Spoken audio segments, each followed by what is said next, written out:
Bonjour à tous et bienvenue dans le MAG. Aujourd'hui, mon invité est Emma Pauline. Bonjour. Bonjour. Alors, vous êtes artiste peintre, ancienne avocate à Amsterdam et amoureux de nature, ayant voyagé en Afrique, en Asie, en Amérique centrale.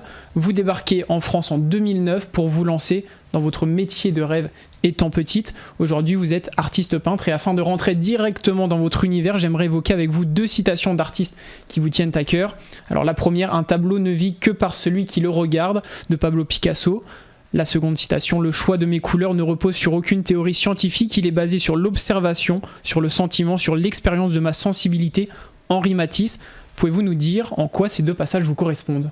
Oui, bien sûr, Julien. Merci de m'avoir invité. Pour revenir aux premières citations de Pablo Picasso, ce que j'aime bien dans cette citation qui me parle beaucoup, c'est ce changement de perspective vers le spectateur.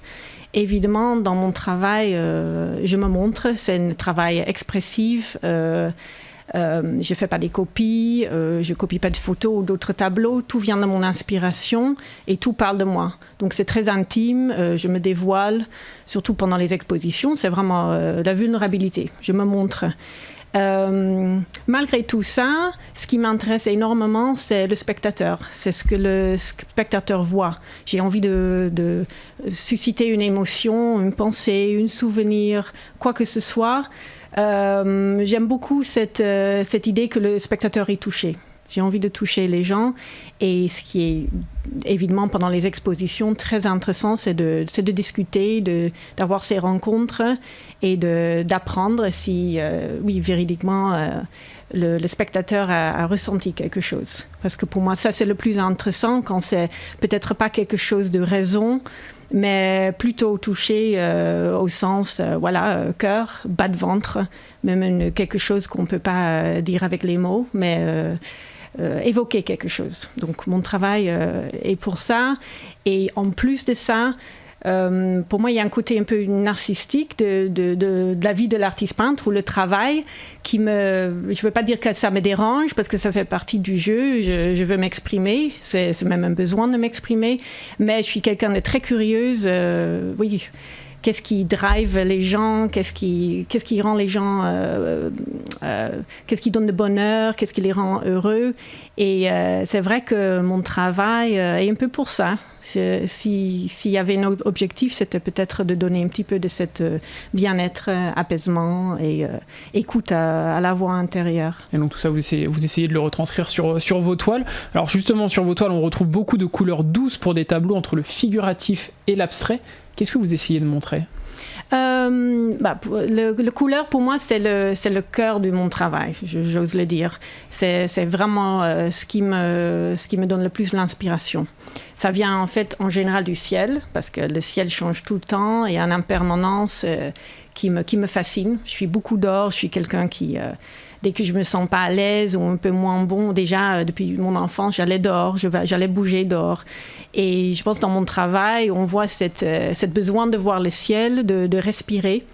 Et en plus, oui, envie de transmettre des couleurs. Donc le travail de couleur est très intéressant pour moi et très important. Je mélange, donc je n'utilise jamais des couleurs d'un tube pur. J'ai vraiment une certaine couleur en tête. Et j'essaie de le recréer sur mon palette et après sur les tableaux. Mais c'est important pour moi aussi, comme j'avais dit, que mon travail exprime un certain paix, silence, oui, bien-être, apaisement. Et personnellement, je ne trouve pas ça avec les couleurs super vives, trop différentes. Pour moi, l'harmonie est très importante. Donc, je pense que c'est pour ça que ça tend d'être un peu, oui, douce, harmonieuse. Oui, les mélanges, oui, comme je les ressens et comme je les vois, parce que c'est vrai que même si la nature normande et le temps normand n'est pas toujours, très... comment je dis ça? Joyeux tout le temps. Joyeux. À mon avis, on trouve toujours des couleurs. Donc même ce matin, j'étais dehors, c'était un matin gris et quand même, je regarde bien autour de moi et je vois qu'en fait, dans le ciel, il y a un peu de couleurs qui arrivent et souvent, il y a le reflet du champ et le ciel aussi. Il y a toujours de couleurs et j'ai envie de montrer ces couleurs. Et vous travaillez aussi beaucoup avec les 4 saisons et en Normandie, on les voit bien, ces 4 saisons. Parlons d'une de vos toiles, Magnificence, la la splendeur en français, une huile sur toile de 50 cm par 20 cm avec cette description soleil-lune, se coucher, se lever. Alors pour ceux qui ont la chance de la voir en vidéo, allez sur le plateau. Cette toile, est-ce que vous pouvez nous en dire un mot? Est-ce que vous pouvez nous parler justement de cette toile? Ça, c'était cet hiver, j'avais envie de faire une série, parce que je travaille en général en série, de faire une série des tableaux inspirés par en fait la période entre le coucher de soleil et le lever de soleil, parce que déjà en Normandie, c'est là en hiver qu'on trouve la plupart de couleurs. En hiver, la journée, souvent il n'y a pas trop de couleurs, un peu moins de toute façon. Donc j'avais envie de capter tous ces moments. J'ai fait toute une série d'environ 20 toiles, et celui-ci, c'est une que j'ai fait inspirée par le matin. Même s'il y a des gens qui voient le soir, ça me va aussi. Mais pour moi, c'était inspiré un matin. C'est une vue, en fait, vers Harcourt.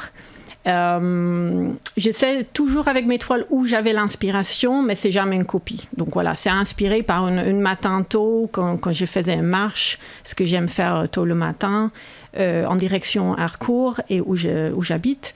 Et j'ai vu cet éclatement de lumière, toutes les couleurs, le reflet sur les arbres de loin, et j'avais envie de capter ça.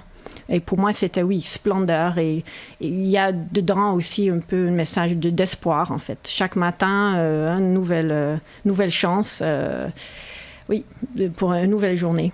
Et justement, est-ce que sur toutes vos toiles, vous travaillez toujours avec les mêmes matériaux, ou est-ce que vous essayez de varier un petit peu? Je fais plein d'essais, parce que je trouve que c'est très important. Évidemment, j'évolue tout le temps dans mon travail, j'ai encore beaucoup à apprendre. Mais en ce moment, je travaille pour les tableaux que j'expose à la peinture à huile. Et souvent avec un fond en acrylique, mais ça c'est pour donner une première couleur à mes toiles. Et après tout ça, c'est donc à peinture à l'huile, et je travaille assez vite, mais avec la peinture à l'huile, on est obligé d'attendre un peu, d'avoir un peu de patience, ce qui n'est pas toujours facile pour moi. J'aime travailler vite, mais donc ce tableau par exemple, j'ai dû mettre 3 séances, et avec des temps de séchage pour par exemple pour renforcer le blanc tout au milieu. On ne peut pas mettre ça tout de suite après avoir fait l'arbre qui est plus sombre. Donc, Alors justement, les toiles et votre travail, on va pouvoir les retrouver lors de prochaines expositions. Ce sera le 15 au 19 septembre à Paris. Il y aura aussi en Normandie le 18 et 19 septembre à Harcourt, justement, une journée lors de la journée du patrimoine avec des visites libres de votre atelier. Vous serez présente pour justement recevoir le public. Il y aura également du 18 au 26 septembre à la Vieille Lyre. Vous attendez ces expositions avec impatience, j'imagine. Oui, c'est toujours agréable de montrer, de partager. Donc oui, avec plaisir. Et ouvrir mon atelier, c'est une première fois, mais je pense que ça peut être sympa pour les gens de voir où je travaille au bord des champs et d'où vient mon inspiration. Et donc vous exposez également à Paris et en Normandie. Est-ce que pour vous c'est important de faire des expositions sur les deux territoires, plutôt dans le monde aussi rural, d'apporter la culture et l'art dans le monde rural ? Je pense que c'est très important et très intéressant. Il y a beaucoup de peintres en Normandie, j'en rencontre beaucoup quand j'expose, mais il y a aussi beaucoup cachés qui travaillent à la maison et qui ne montrent pas trop. C'est vrai que ça fait énormément peur la première fois, mais pour moi, ça fait partie du bonheur, et aussi ça m'aide à évoluer dans mon travail. C'est de partager et d'oser me montrer, et oser montrer ma vulnérabilité et ce qui est au fond de moi. Donc, et Paris, Normandie, oui, c'est vrai que j'habitais à Paris jusqu'à il y a 2 ans. Et là, je reviens dans une galerie où j'ai exposé il y a quelques temps, quand j'habitais encore à Paris, à Montmartre. Mais évidemment, exposer dans la région, c'est nécessaire. C'est où j'habite maintenant, c'est où j'ai envie d'être et de rencontrer des gens.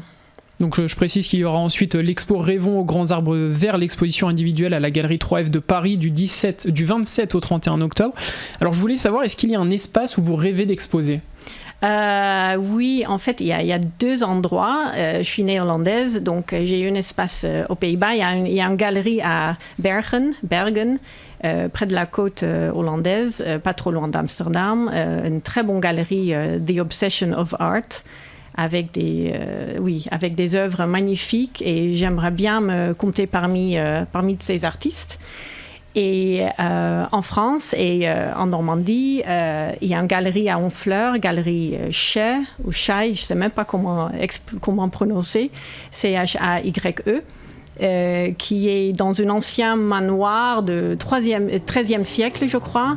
Et c'est un endroit splendide et avec aussi des œuvres très inspirantes. Donc, si jamais je pouvais mettre une toile dans l'escalier, je serais En tout cas, on vous le souhaite. On vous le souhaite. Merci à vous, Emma Pauline, d'avoir participé. Vous pouvez retrouver le travail d'Emma Pauline sur Instagram et Facebook, Emma Pauline Art, A-R-T, sur Facebook et Insta, et sur le site internet emmapauline.com. Sachez que vous pouvez également retrouver cette émission sur notre site et application Radio Sensation.